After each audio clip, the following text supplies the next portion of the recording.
The former pilot and parachutist retired in 1992, but since then has struggled with illness. Captain Hollanda had been suffering a chronic depressive disorder since the early 1990s. In my personal view, this depressive process originated from something that he had experienced a long time ago in the Amazon.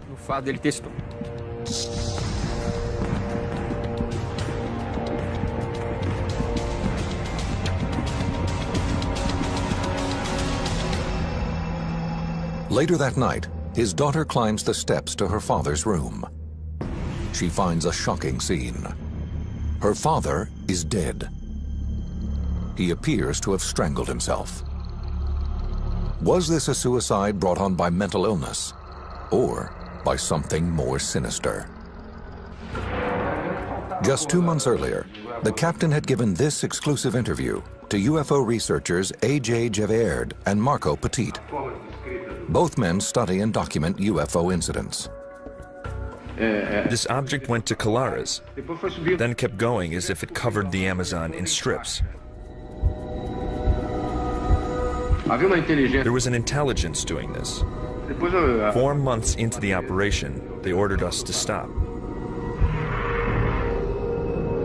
Some UFO experts maintain that Captain Hollanda did not kill himself, but was murdered because he'd said too much about a series of frightening UFO encounters, some allegedly fatal, which took place in the Amazon jungle 20 years earlier. He gave eyewitness testimony based on his work as a military man who commanded one of the most serious operations in the world of ufology. There is something very strange that the Air Force doesn't want revealed. I don't believe it was suicide. Hollanda's death is connected to something beyond the normal. He left a very clear message that we are being visited.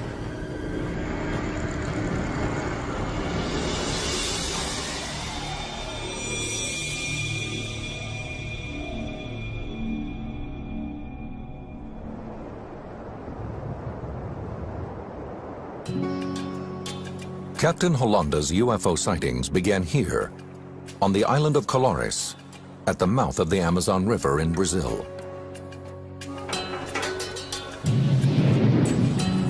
Though it is only a 2-hour drive from the bustling city of Belém, it is a world away in terms of culture and technology. They are poor people. They are fishermen and farmers, people who lead a very peaceful life.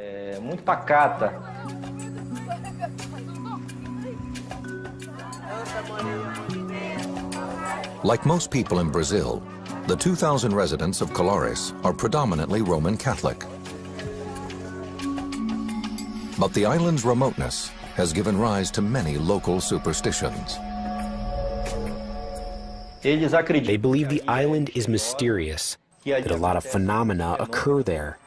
The people of Colares have their legends and their traditions. 78-year-old Emilio Campos Oliveira is a longtime resident of the island. Nearly 30 years ago, he was part of an extraordinary and disturbing series of events that transformed life on Colares forever. I could feel it once the light went away. I felt the burning. It was here. The mark was kind of a circle. It was red in the middle of a black spot.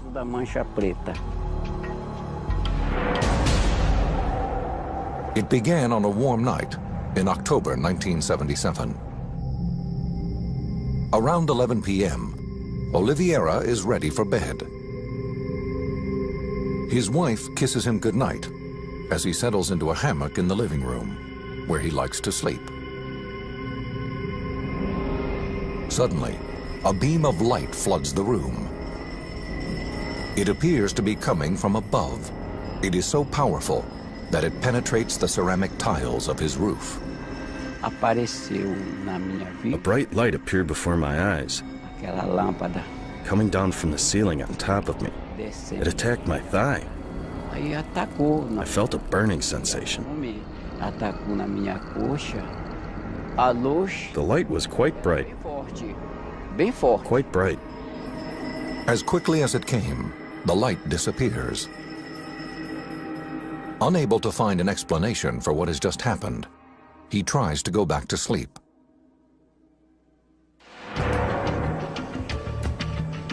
Days later, at about 8 p.m., 24-year-old Orivaldo Malaquias Pinheiro, a local fisherman, sets out with a friend for some night fishing.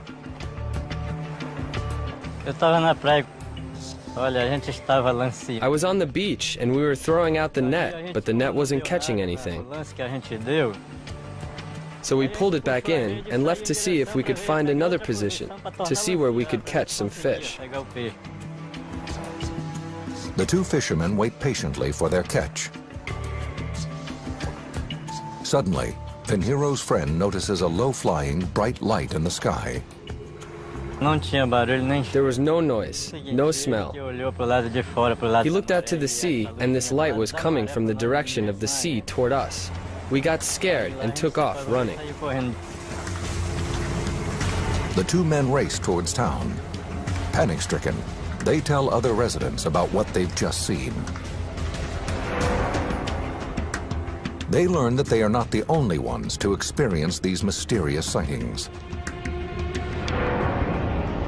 In fact, dozens of people say that over the past few weeks, they've been chased, as if they're being hunted down and attacked by the lights.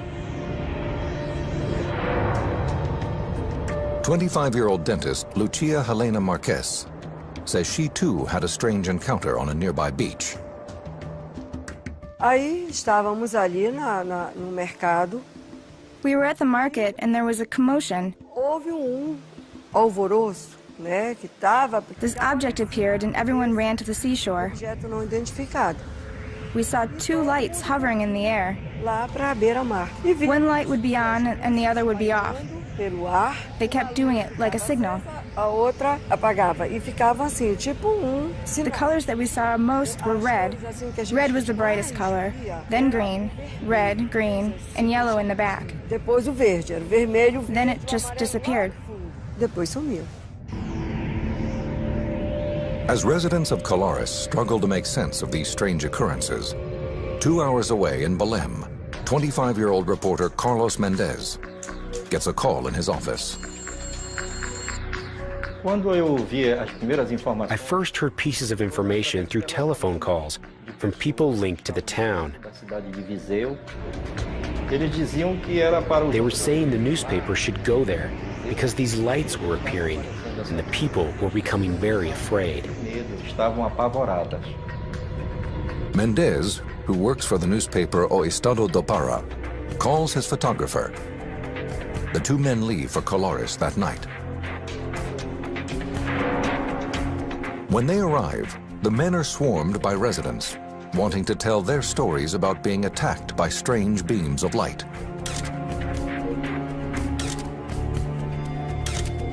Some even say they have been wounded by the lights.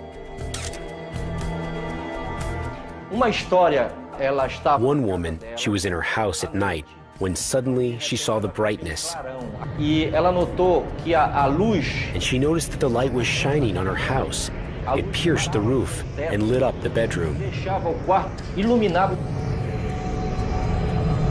The woman says her legs and arms were paralyzed. And the next day, she noticed something strange on her chest. On her breast, there were marks, as if someone had perforated her breast a number of times in the same place with a pin.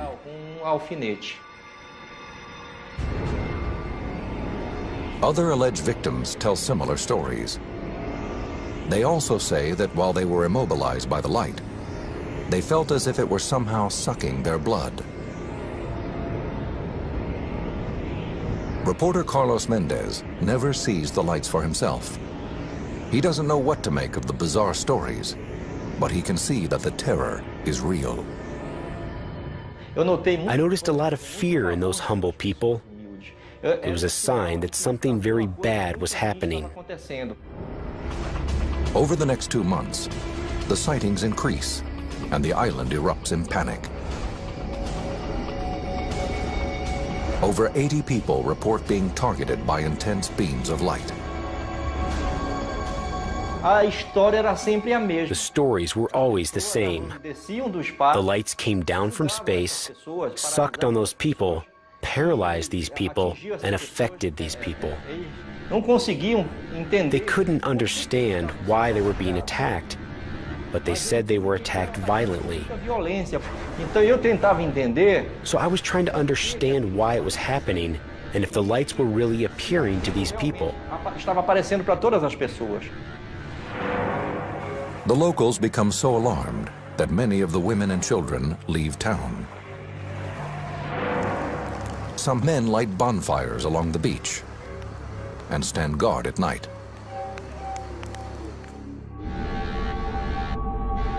Others stay locked in their homes for fear of being targeted. I saw the people's fear. I saw the feeling of terror these people had, and I saw the plea for help that the people were making.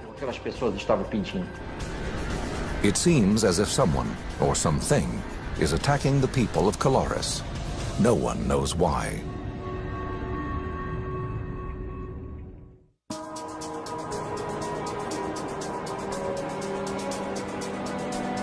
September 1977. Panic has overtaken the remote Brazilian island of Colares, 68 miles north of Belém. Dozens of residents say they've been attacked by strange beams of light, emitted by unidentified objects in the sky. At that time, Dr. Valaide Carvalho is the 24-year-old director of the local healthcare unit. She has been on the island for only 6 months. Over the last few days, the young doctor has seen an increase in her patient load, many of whom claim they have been injured by these unexplained lights. People kept showing up, and I was getting irritated because I thought it was getting to be too much. It was mass hallucination, it was mass delirium. I had more and more cases. I remained skeptical, thinking they had all gone crazy for some reason. The symptoms the doctor sees are all the same. The patients display what appear to be radiation burns, as well as unusual puncture marks. Physician Daniel Rabiso studied the events on Colares. The marks were generally at the thorax level, shoulders, chest, cases on the thigh, the leg, and generally the burn was small. It wasn't very extensive, a maximum of 15 centimeters in diameter. Dr. Valaide observed small papillas as if there were 2 small injections in the location of the wound.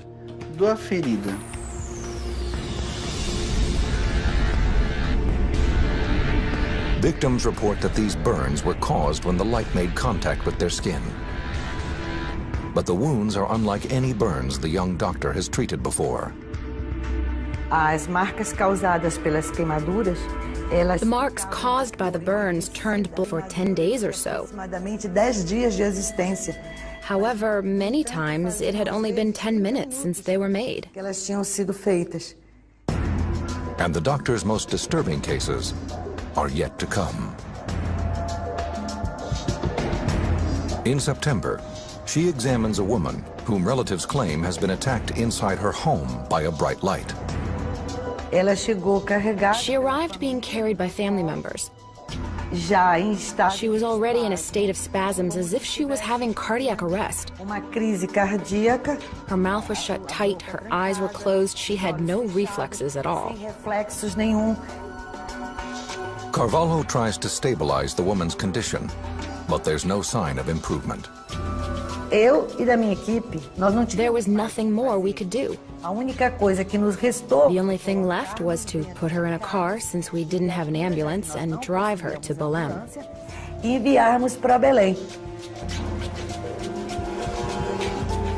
Carvalho waits for an update on the woman's condition. 5 days later, another serious case is brought to her clinic. A woman whom witnesses say was hit by a strong beam of light while standing in her yard. She arrived in a squad car in such a profound state of rigidity that they couldn't fold her into the car. And she came lying on the back seat with her legs sticking out because they couldn't bend them in. Carvalho sends this patient to the city as well. Soon, the doctor receives word from the regional hospital in Belém about her patients. They are both dead. I had requested that the cause of death be determined because it was of interest to the population. And the cause of death was listed as unknown. Carvalho still does not believe that beams of light attacked her patients, but she suspects that the growing hysteria over the sightings may have led to a heart attack or stroke.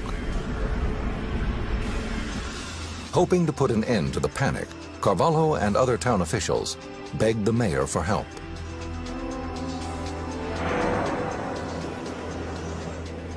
In September, the mayor contacts the Regional Air Command of the Brazilian Air Force, or COMAR. It is at this point that COMAR assigns Captain Yorange Holanda to lead a team of Air Force officers in an investigation of the strange events on the island. According to reporter Carlos Mendez, who is researching the events on Colares, Holanda's team may have been dispatched because the area has been the site of repeated guerrilla attacks by communist rebels. The reporter believes the Air Force assumes the lights are being created by weapons fire in the jungle, and Holanda's job is to track down the rebels. I believe that the objective of the military in Colares was first of all to investigate if there was any subversive activity from communist agents. But if that's the case, the project is given a curious name. Captain Holanda's mission is known as Operation Saucer. He assembles his team quickly. 37-year-old civilian Pinon Frias is brought on as a pilot. There was suspicion that it was a type of device that was violating Brazilian airspace. We didn't know what country it was from, but something was violating airspace. The Air Force has the obligation to verify what it's about. At the beginning of September, Holanda's team of officers, engineers, and scientists arrives on Colares. The men erect shelters and set up telescopes and cameras on nearby beaches. Their activities are carried out in full view of the island's residents, in the hope of calming the fear that has gripped the island. When we arrived in Colares, there was total panic in the town. The population wasn't sleeping because of the fear. Despite attempts to calm them down, we couldn't do it, especially the older residents, some of whom had been affected by the lights. Once on the island, the Operation Saucer team tries to gather as much information as possible. Captain Holanda immediately goes to see Dr. Carvalho. The first thing proposed to me at 6 o'clock in the morning when I received the Air Force entourage was that I tell the community from that point on that all these cases of affected people were mass hysteria. For the doctor, the meeting is an early sign that the Air Force is not interested in seeking the truth, but in covering it up instead. Carvalho refuses to go along with their plan. I couldn't trick a community that expected so much from me, especially support and credibility. Holanda also meets with local eyewitnesses, including then 48-year-old Emilio Campos Oliveira, a resident who says he's been burned on his thigh by the light. They came to see me. They photographed where I was hit. The only ones who saw my mark were people from the Air Force. They saw the mark. The sightings continue throughout the next 4 months. Captain Hollanda's team is busy collecting information from witnesses and town officials. Their surveillance equipment is in use 24 hours a day. But the Air Force does not release their findings to the public. Those who think that Operation Saucer will help determine the truth are disappointed.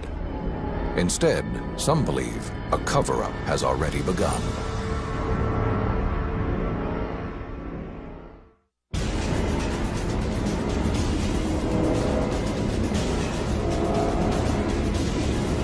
By October 1977, the strange occurrences on the island of Colares have caused the Brazilian Air Force to investigate. Residents claim that UFOs have attacked them with powerful beams of light. Some people develop strange burn marks on their skin after the encounters.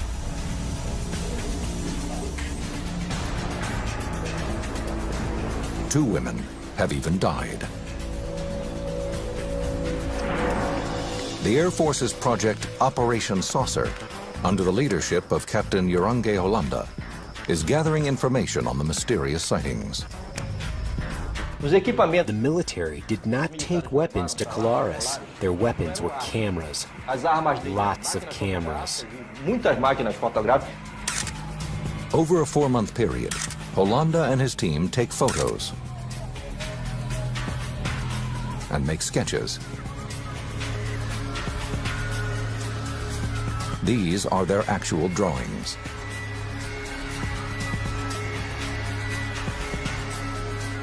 They also conduct interviews with the residents, including Dr. Valaide Carvalho. She has treated dozens of patients who claim they have been attacked. Initially, the doctor is skeptical about their stories, but soon she experiences a UFO sighting herself. It is around 6 o'clock. Carvalho is returning home from her shift at the local healthcare unit and sees a woman faint.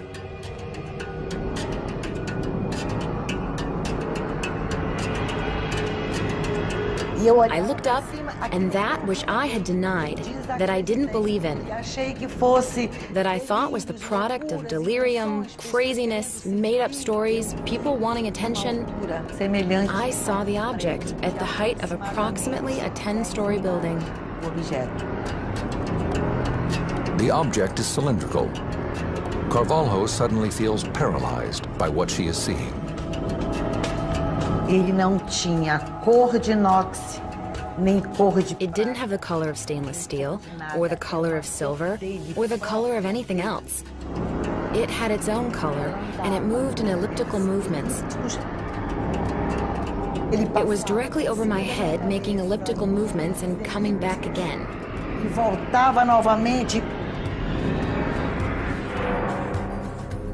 According to statements from witnesses, at this exact time, the Air Force picks up a signal on the radar his men have set up on a nearby beach. As the team scrambles to focus their telescopes and cameras, the object disappears. It turned toward the bay and headed out to sea. Hollanda and his team continue their surveillance on Colares. They collect over 500 photographs and 15 hours of film, showing what appear to them to be bright lights high in the sky.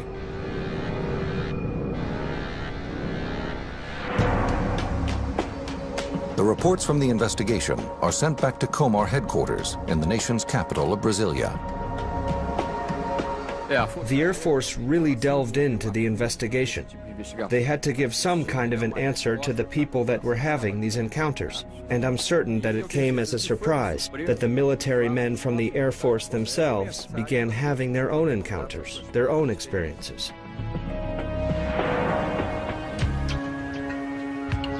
In December 1977, ufologists A.J. Gevaerd and Marco Petit are hard at work writing for the Brazilian publication UFO magazine when they hear about the stories from Colares.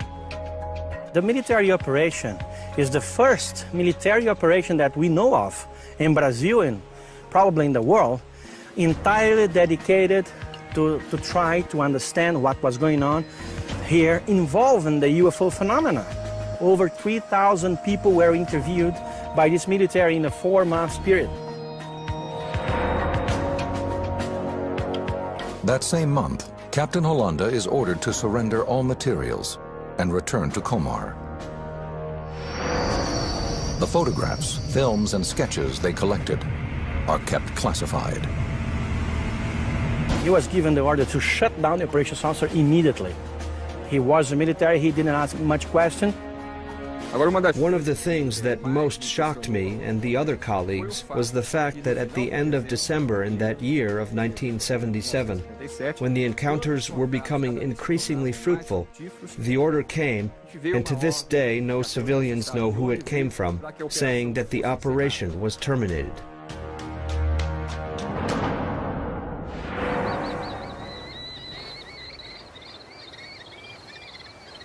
Over the next few months, reports of strange sightings and bizarre attacks subside.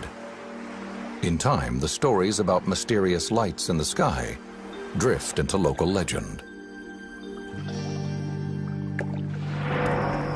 For the next 30 years, Operation Saucer is kept under wraps, but Captain Hollanda does not remain silent forever.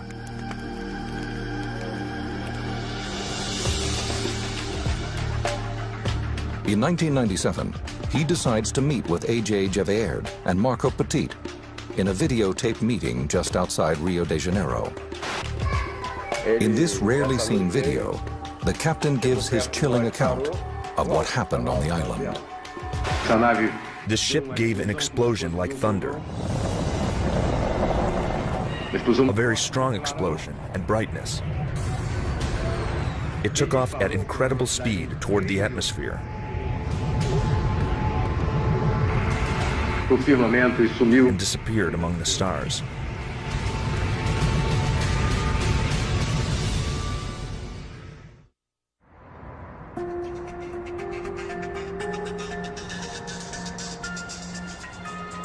In 1977, the Brazilian Air Force's UFO investigation, called Operation Saucer, generates a massive report which sits in classified government archives for over 20 years. The files contain roughly 500 photographs and 3,000 interviews with witnesses who claim that they were attacked by bright lights in the sky over the Amazonian island of Colares. It is not until 1997 that the veil of secrecy begins to lift. June 1997. UFologist and editor of the Brazilian publication UFO magazine, A.J. Gevaerd, is at work when he receives a phone call. On the other end of the line is Captain Uranger Hollanda. Hollanda was in charge of the Air Force team sent to Colares back in 1977. And he called me and said, I always admire what you've done. I think you weren't able to talk because, you know, I was in the military, but right now I'm retired. And if you want to talk to me, please come to my place. Soon, Gevaerd and his co-editor Marco Petit head to see Hollanda. For 2 days, the three men gather at the captain's house in Cabo Frio, just outside Rio de Janeiro. They videotape the entire meeting. He was a man with a very lucid memory. Very, very good memory, who could report in details things that happened 20-some years before with such a precision that impressed us.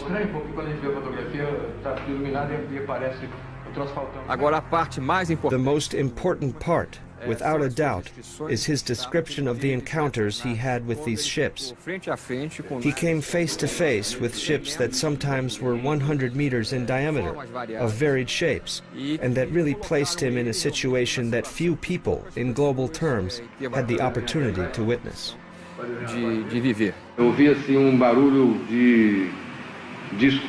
We could hear a sound like an air conditioner. That kind of dull sound.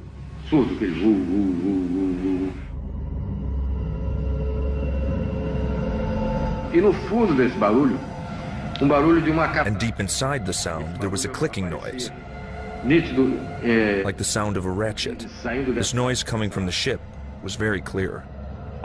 Hollanda describes in detail 3 different encounters with alien spaceships.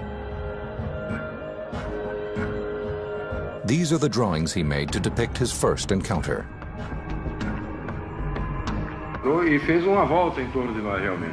He told the researchers that his second encounter occurred one evening while he and his team were standing on the beach. The light came close to us and stopped high. It was high, quite high up there. But it stopped and actually made a circle around us. It made a circle and then took off toward the east. The captain then describes his last and most shocking encounter. He tells the ufologists that he was visited by a humanoid from one of the ships while he was in bed. I was lying on my side. Suddenly, a very powerful flash lit up the room. I was startled. I heard a strange thing, and immediately afterward, there was a being behind me, hugging me. It was a rather strange situation. The captain then goes on to describe the alien.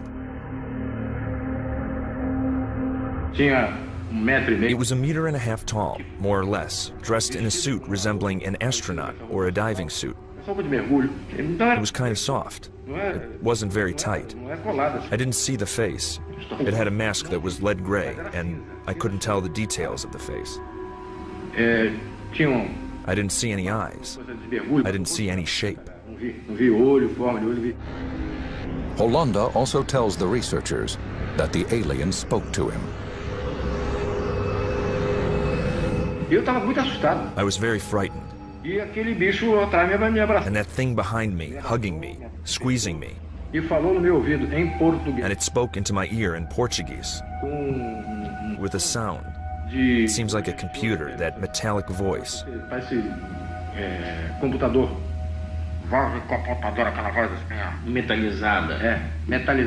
It spoke into my ear. Take it easy. We're not going to do you any harm.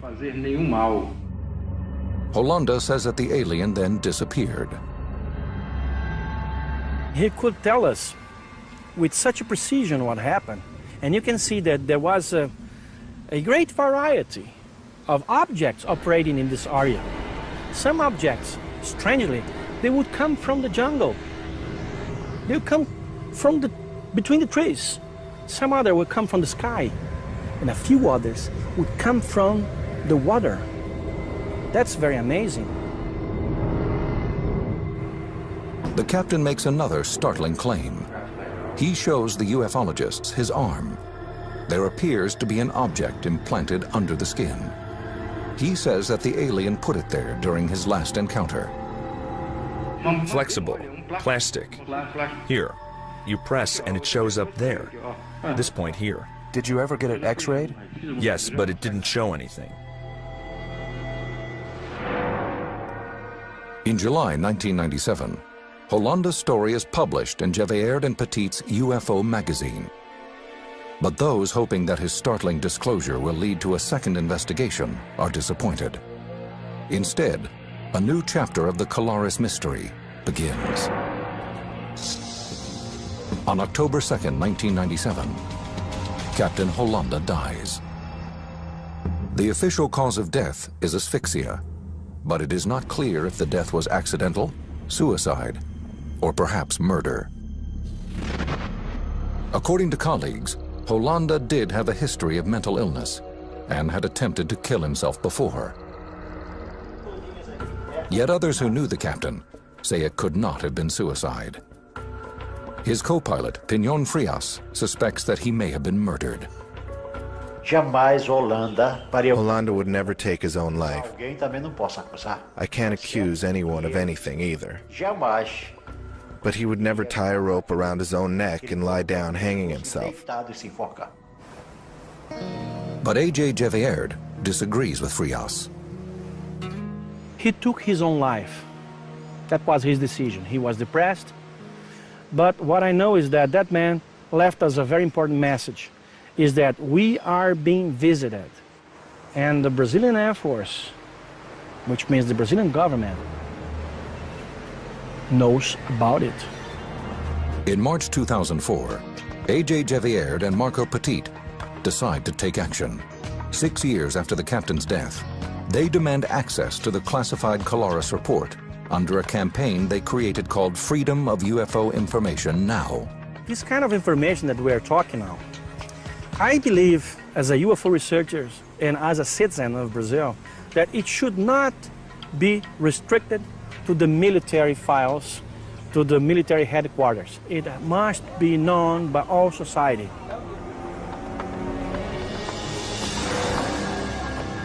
In the Air Force archive, Javier and Petit will find these sketches and photos made by Holanda and his team.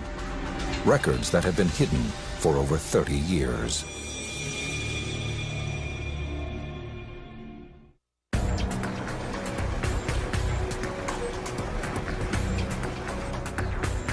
On May 20th, 2005, Brazilian ufologists A.J. Javier and Marco Petit and a handful of other UFO researchers arrive at Brazilian Air Force headquarters to examine classified documents they have pressured the government to reveal. These files contain information about the 1977 military investigation called Operation Saucer. Javier and Petit believe the records contain data about UFO activity on the island of Colares. The brigadier, he said, I was being given an order from the commander of the Brazilian Air Force to open to you all files. You can watch everything that you please. But in fact, the two claim they are not permitted to see all the documents about the incidents.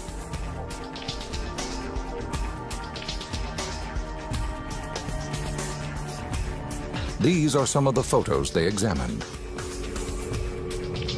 Out of more than 2,000 pages of text, 500 photographs, and over 15 hours of film, they are only permitted to view 110 photos and 200 documents. The materials are both illuminating and puzzling.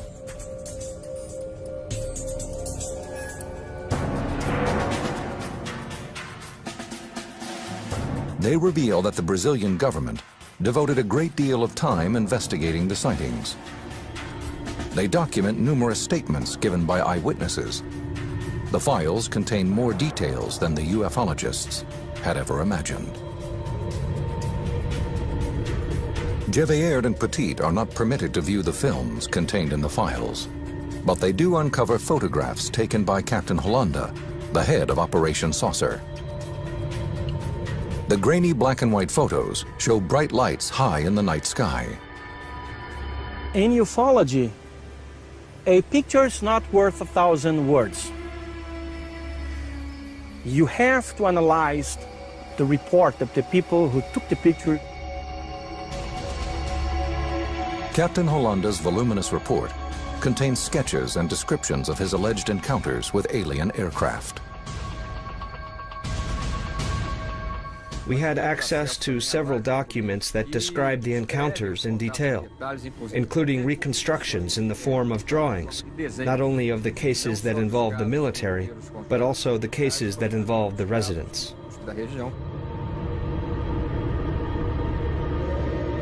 The documents describe several different encounters with the mysterious lights. The UFOs could come closer to people, and sometimes they could get small, shrink it, or enlarge it, get lighter, like more illuminated. The report concludes by describing the burn and puncture marks supposedly caused by the lights, but offers no proof that they are connected. The report leaves this and many other questions unanswered. It does not attempt to determine the source of the lights, or try to debunk the speculation that they came from alien aircraft.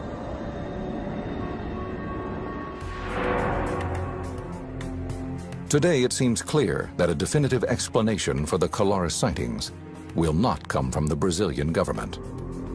Officially, the Air Force states that, regarding Operation Saucer, a report was produced with diverse depositions, apparently without any scientific foundation. For the time being, new information may come from the work of independent researchers and ufologists. Physician Daniel Roswell has studied the Colares sightings since 1985. He began his research by trying to discover other possible causes for the burn marks found on victims. There was a suspicion that it could have been an animal, maybe a bat. This theory was discarded because when vampire bats bite, they leave marks in the shape of an O. It is a bite and it bleeds a lot. There was no bleeding in this case. Roswell also considered the theory that the sightings on Colares could be attributed to mass hallucination. It was thought that it could have been mass panic, self-mutilation, that people were scratching themselves, hurting themselves. This also wasn't what happened. Roswell's research suggested that the wounds were not self-inflicted. What it seems is that there was very intense radiation that paralyzed the nervous system, and the light must have extracted something. Roswell also looked into possible sources for lights that were seen on the island.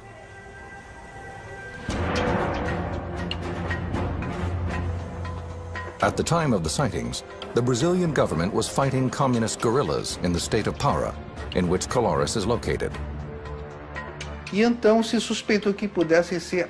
the suspicion that it might be a weapon, some clandestine maneuvers of guerrillas using devices to frighten off the population in order to bring in weapons, munitions, and war supplies to Para.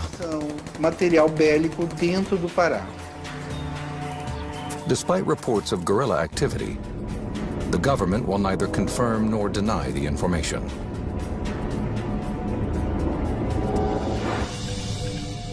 Reporter Carlos Mendez, who covered the events on Colares, has no explanation for the strange lights the islanders described. But he believes that the remoteness of Colares and the superstitions of its inhabitants may have played a role in keeping the stories about UFO sightings alive. The people were shocked, frightened. The people of Colares have always lived with legends, with folklore from the countryside. This is typical of the Amazon. Today, the mystery remains. What was flying in the skies above Colares? And why did people think they had been attacked by beams of light? Eles estavam retirando provavelmente material biológico, provavelmente sangue mesmo. I believe that they were extracting biological material, probably blood, so that they could create vaccines and develop some protection for their own bodies, for their own civilization. So that when the day arrived of final contact with mankind, they would no longer be susceptible to the illnesses and diseases that we humans present. Que nós humanos apresentamos. As for Captain Holanda, the head of Operation Saucer, ufologists Marco Petit and A.J. Gevaerd are convinced that he came forward out of a sense of duty. Holanda was convinced that he couldn't die without telling the story. It was fundamental that we hear from the main protagonist in the story who had commanded the entire investigation. He simply said that tomorrow he could be dead. He could be dead and the truth would die with him. And evidently, he didn't want that to happen. He left us a very important message with us. We are being visited.